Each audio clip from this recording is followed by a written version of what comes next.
Welcome to the Your Lifestyle is Your Medicine podcast with your host, me, Ed Paget. And today have we got a treat for you. We have none other than Erwan, the founder of MovNat, Natural Movement. People say he's the godfather of natural movement. He's the one that got us crawling on our hands and knees, getting onto 2x4s in the gym, throwing out the equipment and going back to basics. In today's episode, we're going to get into breath work because it all starts in the breath. What exactly natural movement is, how he put the process together, and what you can do to introduce this into your everyday. This episode is brought to you by Regency for Expats, one of the most innovative health insurance providers out there. They primarily help people like me who are globally mobile and looking to cover their health as they live and work around the world. I particularly like Regency because not only do they fully support you in an emergency, but they are looking to be proactive and be industry leaders with their care.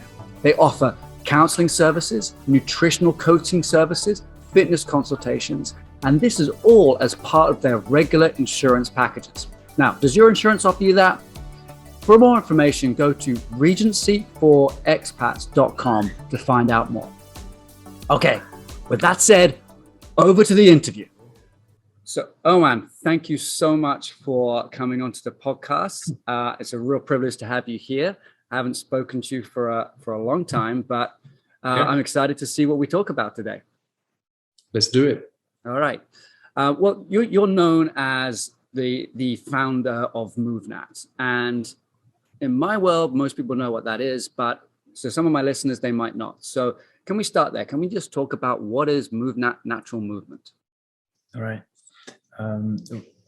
It's MoveNat is a fitness method, and you're like, okay, another fitness method. All right. There are so many. There's just a plethora of diverse programs to get fit and all kind of things out there. Okay. Now let's imagine that you would have to make a wild animal fit. They're already fit. So you would wonder, how do they get there? How do they become fit and then stay fit? And then you realize that each species has to move in ways that are specific to their own evolution. The dolphin moves like the dolphin, the eagle moves like the eagle, the wild horse moves like the wild horse. And then we're like, okay, what about humans? Don't they too aren't we a species? Don't we have an evolution? Don't we all come from the same origin universally, which is nature? And therefore, how do we have to move in nature? How did we have to move in nature? What were the movement skills that we had to be able to perform?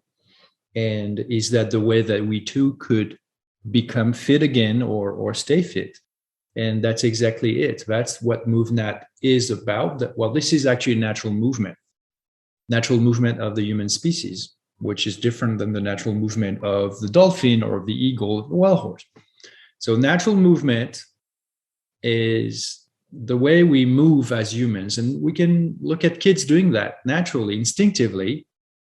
And MoveNat is a method that, explains to people, hey, there's a way to exercise that is completely universally natural to us. And that's our natural movements. And two, this is how you could do it, not just, try out things and maybe, like stumble and be like, I'm too old for this. But there's actually a way to do it with a lot of efficiency, with a bit of structure. And that's a wonderful way to become fit again, to become capable in the real world, to become confident in your own body, and to exercise to make you able to do a lot of things, including in the day-to-day life. So it's really not about just the way you're going to look. It's really about the way you're going to feel, perform with your body in all ways, practical and adaptable. Excellent. So with that in mind, would you have any sort of criteria where you say, well, the average human should be able to do X? Like they should be able to lift up their own body weight or some. Do you have any, I might be putting you on the spot here, but do you have any kind of ideas that, most of us should be able to do something? Yeah, well, I do, and at a personal level. Yeah. Number one, I believe that every human being should be equipped, if I may say, with all these skills have a certain baseline of competency in all these real world physical capabilities we're talking about. Obviously, walking, running, jumping, uh, balancing, climbing, moving on all fours. There's so many of those movements that are, in fact, they can be both basic and they can be advanced. And what's the average? I'm not sure about that, but what I know for sure is that if you've lost some of the basic natural movement abilities, for instance, you have lost the ability to simply, you cannot even hold a deep squat, you would just fall backwards, or you'll be right away very uncomfortable and have to move out of the position. If you cannot hang, to a tree branch or something, you don't have the grip strength to do this, let alone with only one hand. If you cannot pull yourself up, if you cannot even imagine running a whole mile without stopping, all basic abilities that I believe, if you are a healthy human, you should be able to do easily. So if you don't have those basic abilities, for instance, those are just examples. Maybe lifting and carrying your own body weight. Maybe walking or even jogging or running on a natural terrain without being in trouble, without spraining your ankle, without falling. Those are not extraordinary physical feats. Those are just basic movement abilities, physical abilities that pretty much everyone should possess, unless they're very old, or if they suffer of some like really particular condition. But when you observe that, in fact, most people can't do all these things today, then you realize that the average person that you are talking about is not there at all. And this is an outcome of culture, an outcome of modern culture, modern lifestyles, that cause us to literally abandon those movements, to neglect those movements. They're not necessary anymore, so they're completely optional. Any exercise is optional today. You don't need exercise, you don't need movement pretty much to do anything. So that's the result. Yeah. Well, I remember you reminded me of a story when we first met. I came down to Mexico, to Yelapa, for one of your retreats, and we were meeting on the beach. I don't know if you remember this, but someone had gone into the water and they got in trouble because the beach there is very steep. Mm-hmm. And you happened to be walking back from lunch or something, and you looked down, and this woman was effectively drowning. And you told us the story afterwards. And you look up, and her friends were all lying on the sun loungers, and they couldn't get out of the sun loungers because they were so big and overweight. And you noticed that the waiter was the only person who was ready to go into the water. But because you were you were just there, you went in, pulled the lady out, she was fine. Then you came up to teach us for the afternoon, and you were like, yeah, there's a great example of people just not being physically capable anymore. And yes, yeah, do you remember that? I do actually. It's I did not remember that you were there to witness that scene, right, where I pulled this woman out of the water, and yes, it was a very rough sea, and it was very brash of her to. She endangered herself. Basically, she could have stayed there. She was, battered by every wave and barely making it to the surface to breathe. And I was not the only one to notice it, but people were not able to respond. Right. So all they could do is in fact, I remember that I don't even remember if people were actually yelling or getting closer or trying to do anything. It's like they were paralyzed, except for that waiter and myself, because, well, I'm always ready to physically respond to anything. That's my philosophy. That's my way of being, among other things. It shows two things. One is that the person herself, and it could have been, it was a woman, it could have been a man, it doesn't matter. The person herself did not have a realistic idea of what was the actual strength of the waves and the tide and the currents, number one. And most importantly, she had no realistic idea of how she would perform in that environment. Like, I would be able to go, but she clearly was not. So there was a mismatch here in between her, I don't know, her desire maybe to feel free or to have fun or to challenge herself. I have no idea, whatever the reason is that she went in that sea, because she was not capable of doing it safely. So she endangered herself. So that's number one. And number two is that people around were not knew that they would be in trouble as well. So let alone trying to help the person. And so they were paralyzed. We're not even like say, hey, can anybody help or anything? It's almost like there was a silence about it. I don't know if you remember that. Yeah, well, I remember the beach being really steep and it not being easy to swim there. Right. Do you remember that? Yeah. It just, it's the fourth time that I saved somebody out of the water, even though it's not my job. I have a training for it. I have obviously, I have physical training. I have the ability to swim, the ability to hold my breath, the ability to sprint, the ability to lift and carry heavy things, and also knowing what to do and how to respond, and then would have known how to revive her if it had went to that extent and all. I believe it's important to have this kind of real world physical capability. Yes. When you have to respond, you respond. But it would be better if everyone had that kind of education, because to me, I won't be much longer about that, but okay, we learn to read, we learn to write, we learn to do basic things in our life that are deemed to be just, okay, you're grown up, you should be able to do that. You have to be autonomous. You don't need help to do this, right?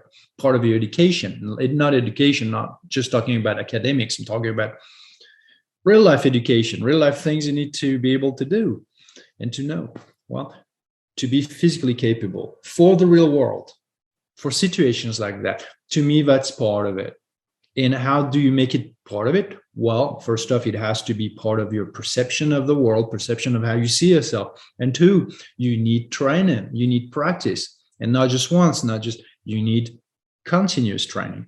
I'm 50 years old. I'm not telling myself, well, I'm too old for these things now, so, I don't need to do any physical training anymore. It doesn't matter. When I'll be 60, when I'll be 70, as long as I'm physically capable, I'll maintain myself in that ability, in that physical capability, because I believe it's my duty. It's my personal duty. It's my biological duty. It's my social duty, actually, to my children, to my family, to my neighbors, and to even people I don't know. You're in trouble. You need help. I can help you. Yeah. And those four people are probably very thankful of your philosophy. Only one of them actually know about it. It was, different people. There was a little girl once that just was walking in a shallow water, and all of a sudden she disappears. She fell in a hole. Right. The hole, and it was completely calm and quiet. And if I had not spotted her, and all I had to do is to just, reach out and pull her back. But if she had not been spotted, she would have been left at the bottom of that hole. So it can be that fast. It can be. Yes. Well, we don't want to talk about drowning too much, but I've actually been in a swimming pool next to someone where I am now in Nicaragua, and they couldn't swim, but they jumped in anyway, and they were sort of bouncing around, and I was like, that's just odd. that they're doing that. And then after a while, maybe like 10 seconds, I was like, oh, this person cannot swim. So, I took them to the side. I'm like, hey, you okay? She's like, yeah, sorry, I didn't realize it was so deep. And I couldn't get out. And I was like, wow, it happens that quickly in a swimming pool with other people in as well. It happens that quickly. Yeah. But Ed, we're talking about, okay, well, so all of a sudden you realize that you're in trouble, and that's nature, but that could be also a swimming pool. And then by extension, in fact, every day, a lot of people hurt themselves climbing a ladder, standing on a chair, tripping on a sidewalk because it's slippery, or because they didn't pay attention, and the side of a curb, like missing a step. So many things happen where people do hurt themselves, and sometimes really badly, because they don't have a practice that keeps them competent, capable of moving with strength, and they does not maintain their tissue in a state of strength, in a state of health, instead of resiliency. So it's not just the skills, it's also, of course, the physiological adaptations, the density of your bone, the flexibility of your tissues, their elasticity, their strength, their tone, all the magic cellular activity, the mitochondria, all of that, the cellular respiration, all of it. So if you don't have a practice, all that health declines and all that physical capability declines. And as a result, you can get hurt at home easily. You can get hurt on the sidewalk. And sometimes you literally, not sometimes, millions are at it, getting hurt, doing nothing. Getting hurt, doing nothing. Just you move and and that's it. Your back, your neck, somewhere in your spine, somewhere in your tissues, your legs are swollen, your lymph does not drain. It's just all kind of physical detriments that happen as a result of stagnation in your body. Your body needs to move. So yes, I teach natural movement. I teach MoveNat. We teach MoveNat as a community, as a company, and we strongly advocate natural movement. But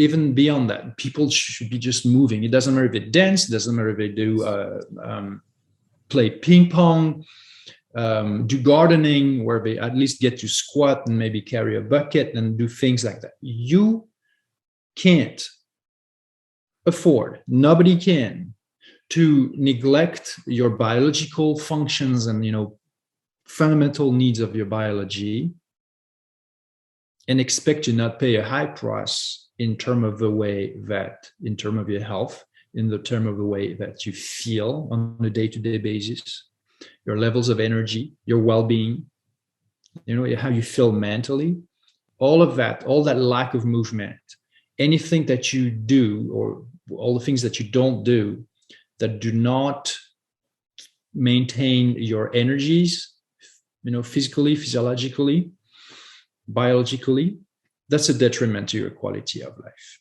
So, and movement is huge in that. Movement is huge because inside of us, we're made of fluids, hot, dynamic fluids. It, like your whole blood, takes every minute, does the whole merry-go-round all around your body. You have 100,000 miles of endothelial, like all your vessels, your capillaries. It's like this, which, by the way, is what generates the famous nitric oxide, which is an anti-inflammatory. It's an antioxidant. It supports oxygenation. It supports healthy vessels, capillaries, so that you can transport blood with all the nutrients, with all the oxygen to all of your cells, including your brain, etc., etc. So basically, a lack of movement is an internal asphyxia. Your body, your cells don't breathe. They are not nourished. They are not cleaned. A lymphatic drainage doesn't work. They are not challenged, so they weaken in function, in energy levels. And basically you are marinating inside. So there's also, we're so much made of bacteria inside. So many of our cells are actually bacteria. Mitochondria itself is bacterial. But then when they don't have the movement, the nourishment, the exposure to light, the frequency of movement, then it marinates real bad in there. It's like a petri dish. And those are crude images, but when people look at themselves, they could understand that the reason why they're all swollen with, all irritated, all kind of rash. It's not just, oh, well, because maybe I eat too much junk food or something. It's just not that. It's not just that. You're not outside in nature. You don't move. You don't breathe. You don't get light. You're disconnected from nature. What do you expect? You are nature. You are disconnected from the nature outside of you, and you're disconnected from the nature inside of you, because the only moment you remember, oh, I have some natural needs, when you need to go to the bathroom, when you get hungry, and when you get tired, you just go to bed, and that's it. And the rest of the time, mental, thinking. When do you stop? When do you pause? When do you take a moment? When do you feel yourself? When do you delve into your feelings? When do you pay attention to your vibration, to your how it feels inside? You can't just live your life with thoughts, overthinking about why you're overthinking. So natural movement is the idea that you are that movement, you are that nature. And there are principles for you to be healthy. And when they are forgotten, when they're ignored, when they're dismissed, you'll pay a price. And there's no way around it. But when you do respect and honor and nurture those principles and those needs in you, then there'll be a wonderful reward. It's that simple. It's very binary. So when you teach, or when the MoveNat courses are taught, part of the curriculum at the beginning is breathing, breath work.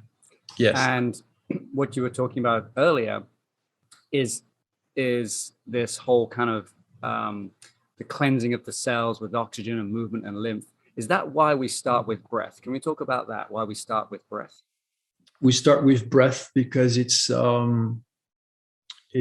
movement. Basically, I would say it's an internal movement. But what movement is not internal? That it is seen outside, or that it is that makes you move, from one spot to the next, or that it doesn't, that you move on the spot, or that it's something moves inside. It's movement. That movement of the diaphragm, because it's all in the diaphragm, that movement of the diaphragm is extremely important to everything else, to life. So with that movement, you would really, it's deleterious. You weaken with that movement. But without the movement of your diaphragm, now it's even worse. That movement of a diaphragm is the one movement that has to be happening 24/7. Whereas you don't have to move all the time to be healthy. Right now, I'm not really, well, I'm moving, my body moves, but I'm on the spot, I'm sitting, and then we sleep all night. Clearly, that's important for our health as well. It's to rest, it's to recover, it's to cleanse. We do a lot of that cleansing at night. Okay. Now, the movement of a diaphragm, the inhale and the exhale, that's 24/7. And there is a reason for that. Obviously, we need oxygen. Oxygenation of all the tissues is fundamental. A lack of oxygenation, not a lack of oxygen, but a lack of oxygenation is one of the major causes of all kinds of diseases, because cells that are not oxygenated can't function, can't produce energy. And all we are is a complex system of energy.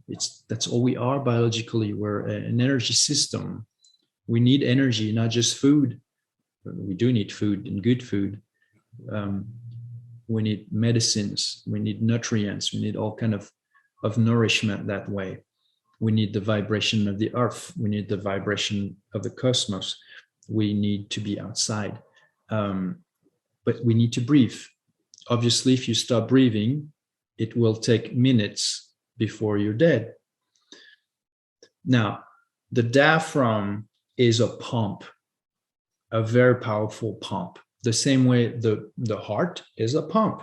The heart keeps your blood going all around. What for?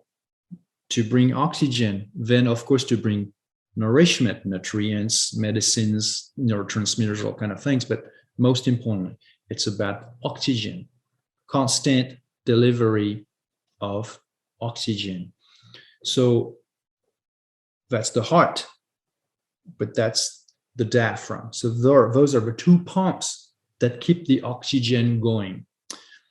Number one. Number two is that the movement of a diaphragm is linked to the movement of your brain.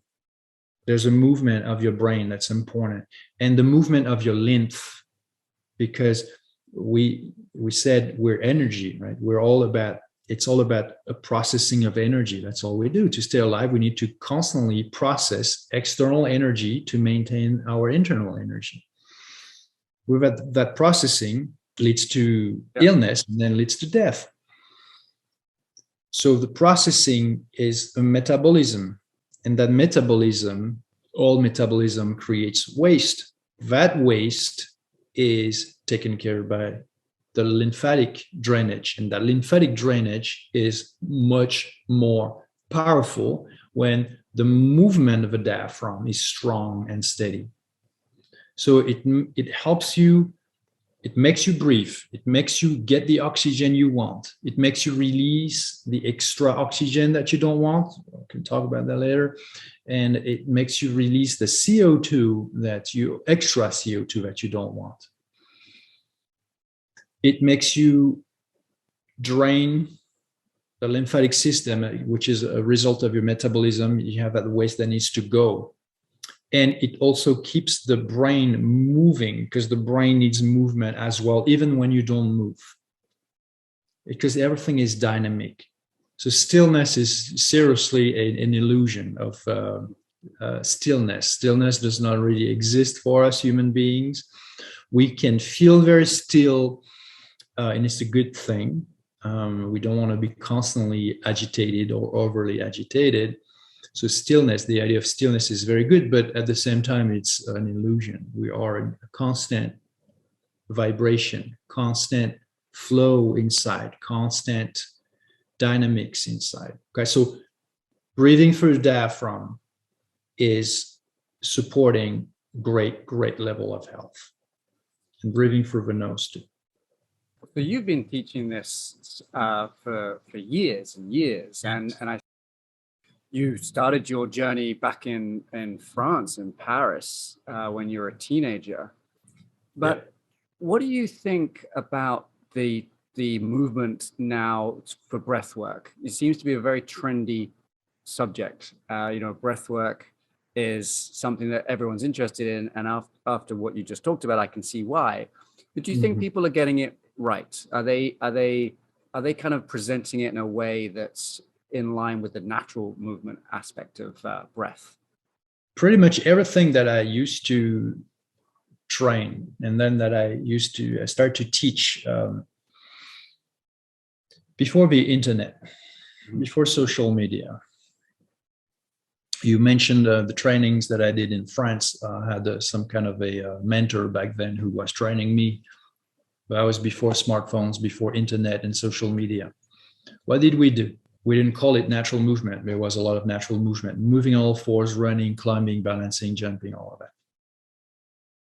A lot of breathing exercises, cold exposure, plunging in cold in the winter. You were doing that, jumping in the sand? Yes. Actually, my mentor was known for having jumped from a helicopter in Greenland next to a massive iceberg. Wow. And so we were training that. We were basically, he had trained with Maurice Dobar, which is also who Wim Hof has learned from, which he doesn't say. Oh, interesting. Which was the original European French guy.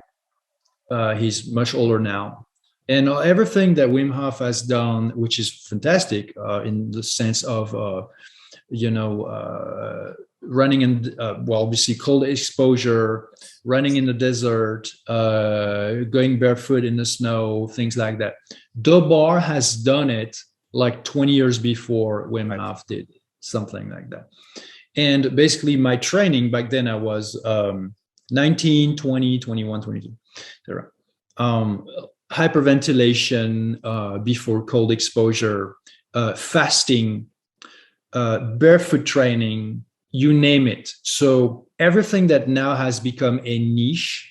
Yes. Okay, so that's Irving. Okay, that's cold exposure. That's natural movement, part of it. That's fasting, intermittent fasting.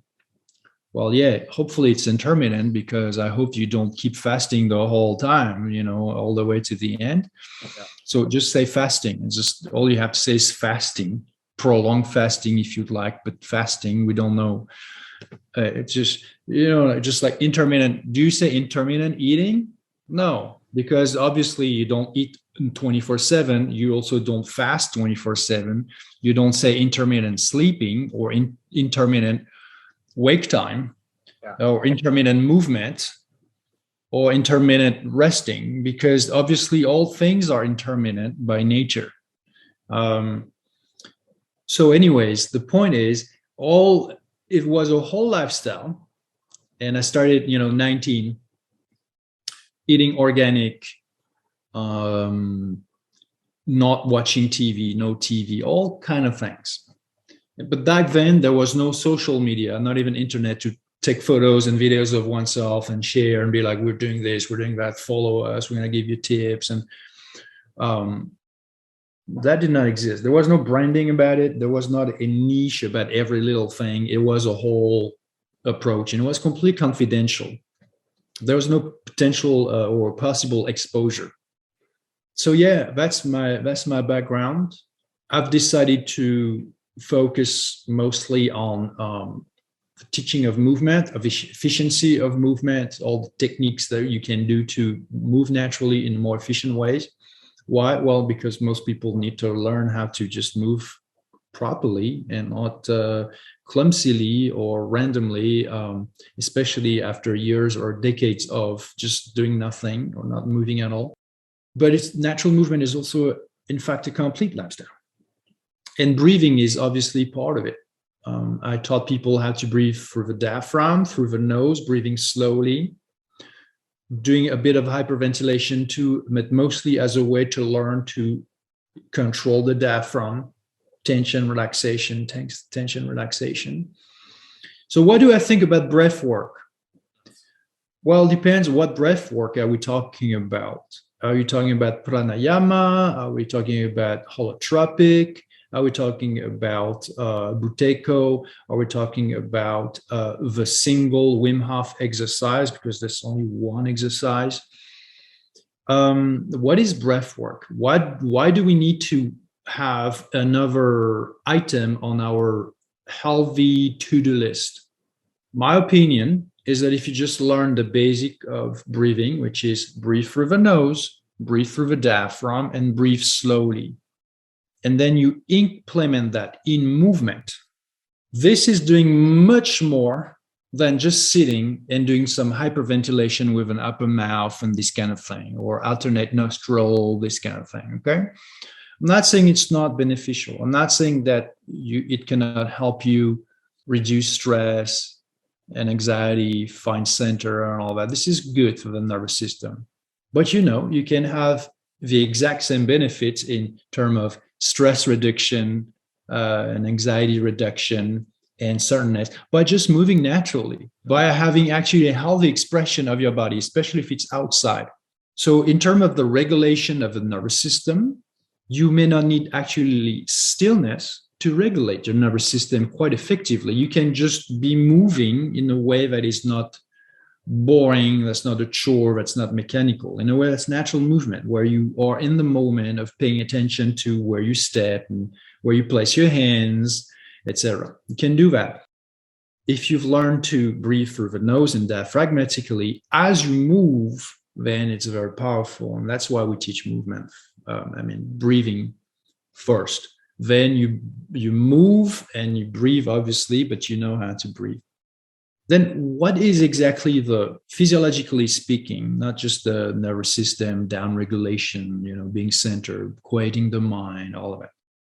From a perspective of health benefit, why would we manipulate the way we breathe? Because that's what breath work does.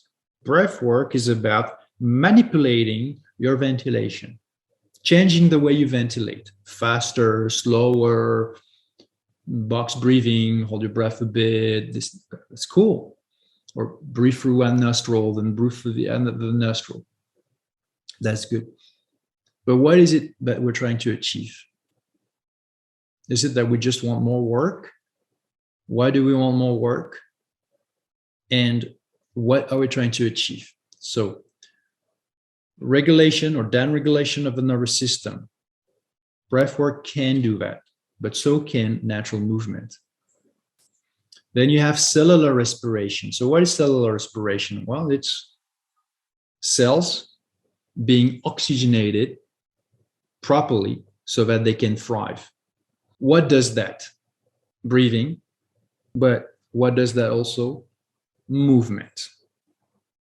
Movement, and especially natural movement, when you hang, when you move on all fours, when you hold your breath, you breathe in, you exhale, all of that while in movement will strengthen your respiratory muscles, especially will make your diaphragm very strong, will make your tissues more flexible, the tissues surrounding your rib cage, without the need for specific additional drills, will increase lung volume, called also vital capacity, naturally through the movement. So increase of vital capacity, the amount of air that you can breathe, that you can hold in your lungs.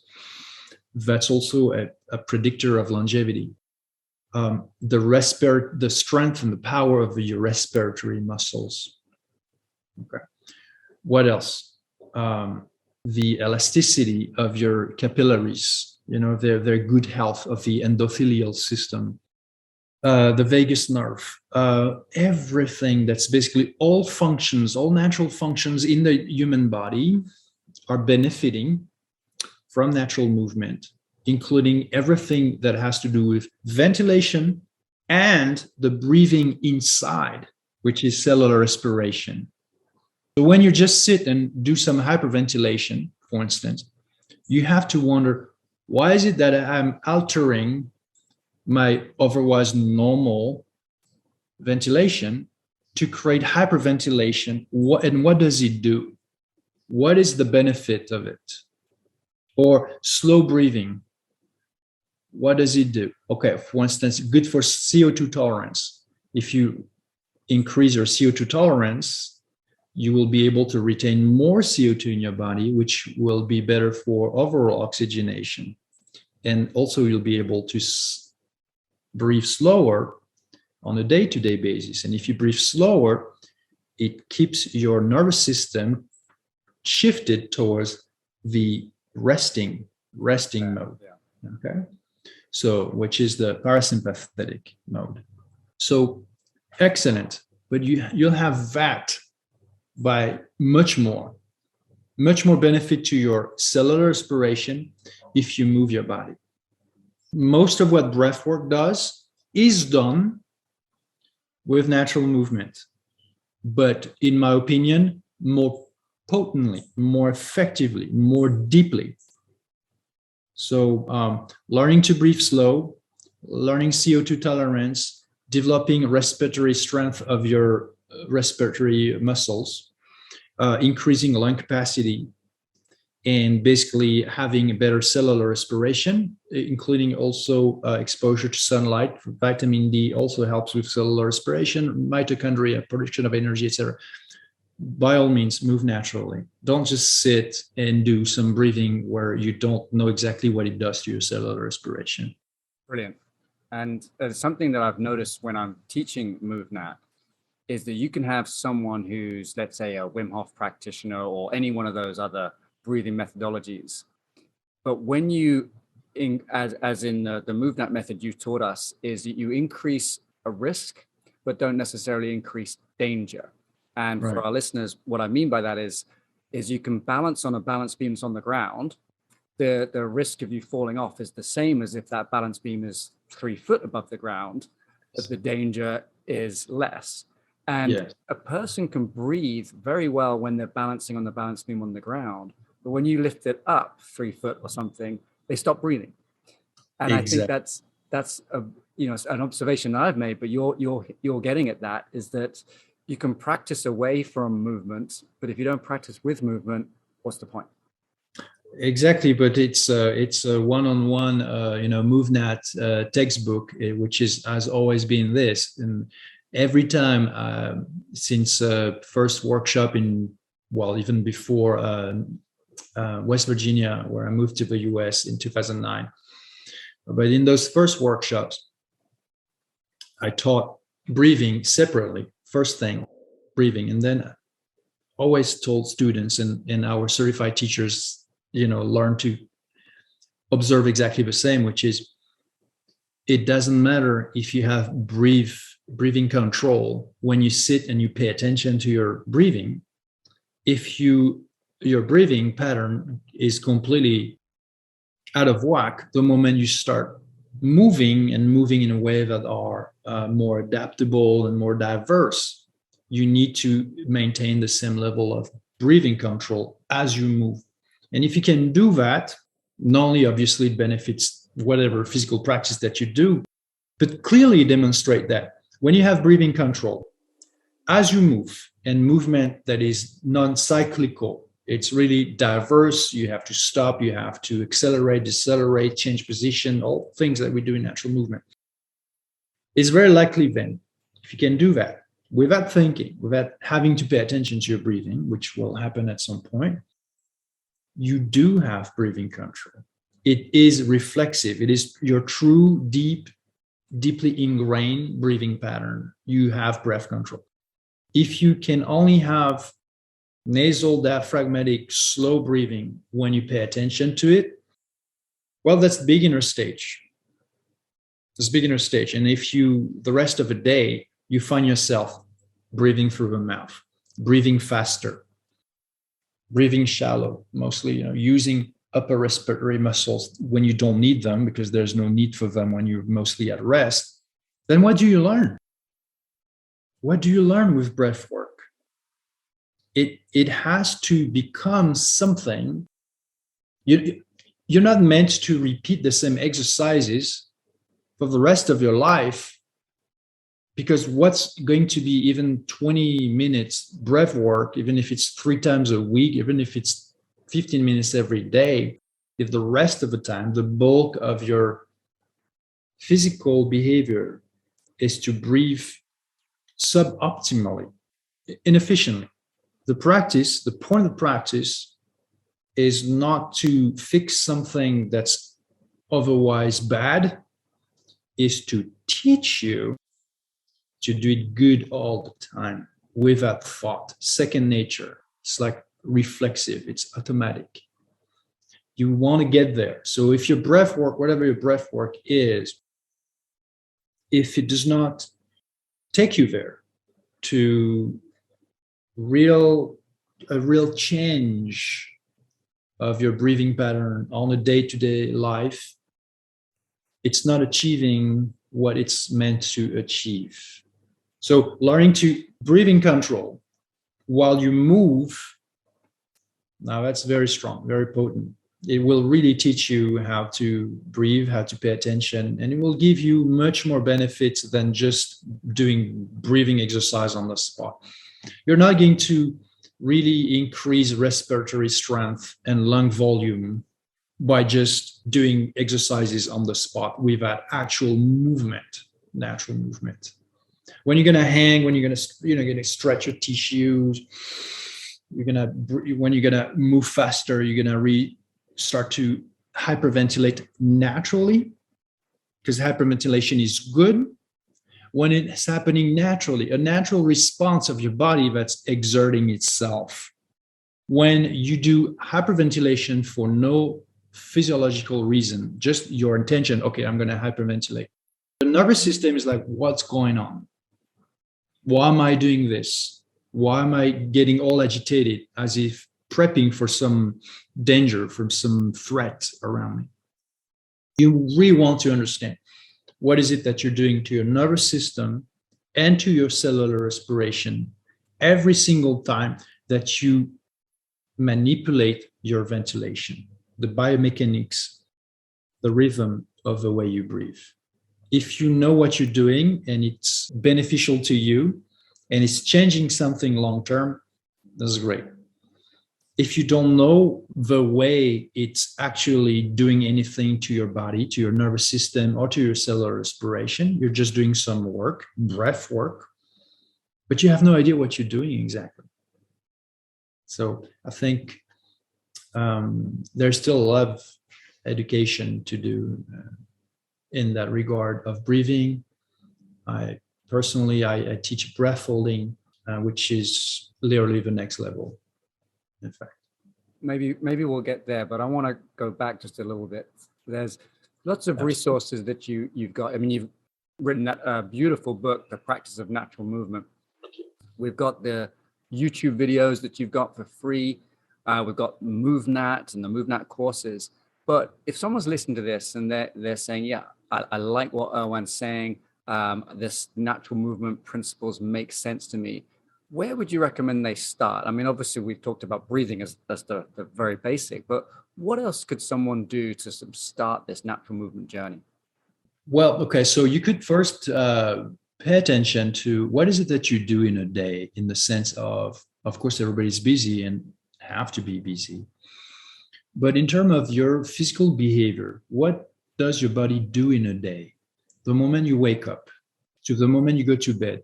So all of us spend a few hours, several hours a night, just laying down, doing nothing, in the sense of movement, just laying down, completely relaxed, asleep and breathing. Then we wake up, and until the moment we go to bed to sleep again, what is our body doing? How much movement is there? How many times do we move, and what are the movements we do? Most people observe, if they do that mostly what they do is to stand, walk a few steps, sit somewhere, stand again, walk a few steps, sit somewhere else. We'll sit in a car to commute, to go sit in a desk, then commute back, feeling tired, to go sit on a couch, then ready for bed. Okay, so this is not a judgment, all right? It's an observation. We all have busy lives. We all need to work. But when we observe it that way, we realize, okay, so it's mostly sitting, standing, and walking, but walking on flat surfaces, maybe a few steps ups and down, but that's pretty much it. So let's start with what is the baseline, the typical average physical behavior of a modern human on a day-to-day basis. It's pretty much that. Stand up, stand, walk, sit, stand up, walk, sit, et cetera, et cetera. So how can we enrich this? Because I call it movement poverty. You're poor with your movement behavior. There's pretty much nothing there. So what are you supposed to do? Send yourself to the gym, where you are probably going to sit again on machines You'll sit to exercise the legs. You'll sit to exercise the back. You'll sit to exercise the front. You'll sit to exercise the whatever. You'll sit more. The machines will shape your movement. They will completely dictate the range of motion that you can afford, and that's it. So more work, basically. What is the way that young children exercise? Well, you're like, they don't exercise. They don't, but they move all the time. How do they move? They jump, they land, they crawl on all fours. They sit in diverse positions. They get up, they get down, they get up, they get down, they hang, they vault, they do all of this nonstop. And you're like, well, they're young. Well, maybe you're old, or you feel old and not capable of doing those movements anymore, only because you just completely stopped doing those movements. So the idea is, how do you reintroduce a greater variety of movement and a greater frequency of movement first, before you think of intensity of movement? Okay. So what are simple exercises or simple natural movements, simple ideas of what are the extra movements that you could do that will enrich your day-to-day movement behavior? Look at it that way. And it's actually not extra. It should be there, it's just that it's been removed. So it's only extra because it's been removed, right? Squatting, kneeling, take a walk outside and walk faster, step up and step down. If you don't have natural environments, even artificial environments will enable you to behave physically in a way that is natural, right? Natural movement, movement is natural regardless of the environment where it's done. You can move naturally indoors, in a city, obviously in nature. But what really matters is the naturalness of your movement. So squat when you brush your teeth, sit on the floor more, get up and get down more to the floor because you will sit on the floor. Hanging, look at all movements that your kids do or kids would do at the playground. They'll move on all fours, they'll jump and land, and you don't need to do extravagant movements right away. You just need to do a little. And again, if you're not sure what to do, if you lack inspiration, if you lack ideas, if you lack motivation, if you need guidance, that's what MoveNat is for. That's why we have, well, first off, the Practice of Natural Movement, the book. So much information there. It's pretty simple. It's accessible. Lots of photos, actually. We have a YouTube channel. We have a website. We have online coaching. We have certified trainers and licensed facilities. They may not be everywhere yet, but we have all these possibilities. So it's really possible. But you just want to think of, remember the way you moved when you were a little kid. That's the way. Start there. Okay. A kid again. And then you can learn to look at it more as a bit of a martial art, where you need to learn techniques. You just don't go like martial art and do whatever. That's not the way you learn to defend yourself or to fight. You learn techniques. Well, natural movement is the same. There's a technique for efficient running. There's a technique for efficient jumping and landing. There's a technique for efficient balancing or climbing, depending on the specific surface where you do it. There's a lot of variations. So it's a bit of a jiu-jitsu idea of drill, focus on the movements, focus on their efficiency, repeat the movement, seek improvements, seek more relaxation. And all the qualities of your physiology will follow along: more strength, more balance, more endurance, more flexibility, more coordination, all of that. Okay, Erwan, I don't want to keep you all day, but I wanted you to say or tell us about what's new in MoveNat, or where's it going next? Is there something that you're excited about, or something that's coming down the pipeline that we should know about? Yeah, my team has been doing a fantastic job. There are two two new, well, they're okay. So we're getting more in schools, which has always been a part of a vision of, what is it that we do, MoveNat? What is it that we want to achieve in this world? How do we help people move better, move more, become healthier, become more capable, become educated with real world physical competency? Teaching in schools and bringing this method to school has been always a part of a vision, and we now have a program and we have like a trajectory, and it's starting to happen. So there's a great progress in that regard. So the next exciting project and evolution of MoveNat is that we now have a medical board, a medical team. Basically, we have gathered, if I may say, a number of super knowledgeable and quality professionals of health, healthcare practitioners, doctors, people who are, it's their personal job, but also heart condition and mission to help people with their health. And they also are MoveNat practitioners. There are people who practice MoveNat, who believe in the potency of this method, of the importance of it.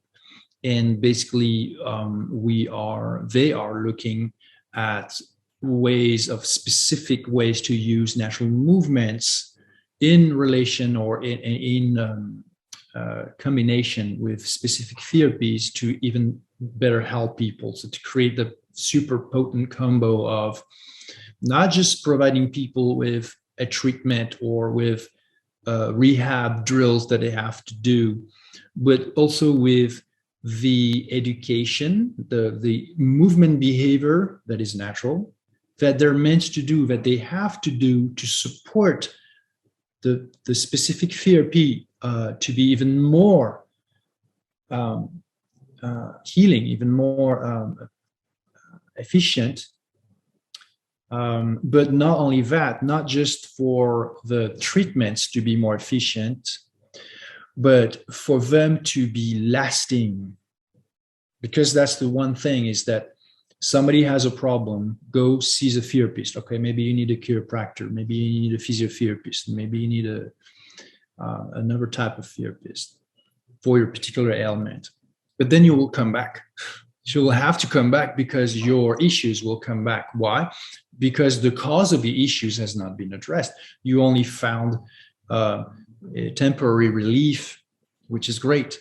But that medical board is helping people to not only understand how to treat their specific issues, but what is the cause of the specific issues, and what is not the treatment, but the behavior, what's their own active participation in their own treatment, in their own healing process, by also doing their part, which is to change their habits, to improve their habits, to improve their lifestyle, starting with better movement, more movement, but also just movement in the first place, to get people to move again.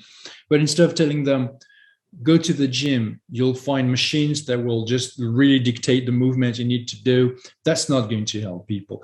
How about, why don't you move naturally? Why don't you physically behave the way you're designed to do? Because it will make you heal and make you get stronger, get more functional, and that will make the treatment even more efficient. And that's a beautiful thing. It's also an exchange of expertise. So it's highly stimulating for everyone involved, every professional involved in that board, to be stimulated by other people's input. Be like, oh, that's the way you do it. Yeah, I get it. I see your point. I'll try it too, et cetera, et cetera. So community exchange, collective stimulation, and it is so that we're not alone.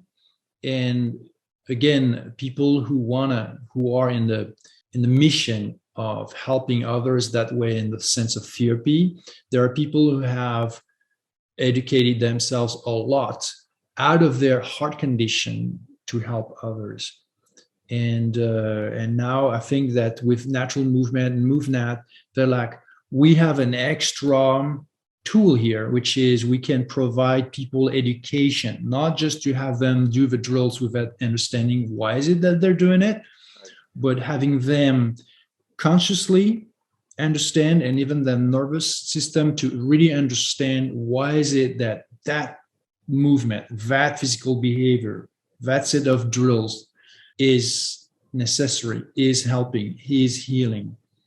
That's more important than just keeping people in that passive expectation that somebody is going to do something active on them and heal them. They're like, hey, I'm the healer too. I'm the medicine too. So how do you educate people to get there? Well, that's, I think, one of the big, probably the core of the mission of that medical board is how do we educate our patient, not just treat them? How do we treat and educate them so that they basically don't need us anymore one day? That's the goal, that's the dream, that's the vision, and that's the gift, and it's going to happen. Brilliant. Okay. So people can find that information on movenat.com. Yeah. Is that right? And it's medical MoveNat. Can they find the information about the schools there as well? I believe so, or you can reach out to the website. I believe we've been communicated about what we do for the schools, but let's say if you're a PE teacher or if you are a member of a school, private school, public school, or in any way that you could, we could help you, and you could help us bring the gift of natural movement to young people, to kids. Just reach out to us, because we're working on that. This, we strongly believe, we really believe, we actually know that natural movement is the foundation of any really human physical education for kids. That's what they do. That's what they all do naturally. So it's not like, oh, they already do that, so let's teach them something completely different. No, they do that for a reason. Let's support what it is that they do naturally. Let's actually tell them, hey, we see you, we understand your need to move naturally. It's a drive, it's natural, it's healthy. We're going to support it. We're going to acknowledge that it has value. And we're going to help you structure that time and that energy individually, but also as a group, collectively. In the school, we can move together and we can do all these things cooperatively. That's brilliant. I love your vision, Erwan. And the world is a better place with natural movement. I'm a fan. Thank you very much. Thank you, Ed. Thank you so much. So there you have it, folks, the one and only Erwan Le Corre. If you got this far in the podcast, I suggest you take a well-earned movement break. But before you do that, I would love it if you could subscribe to this podcast and give me a rating wherever you get your podcasts from.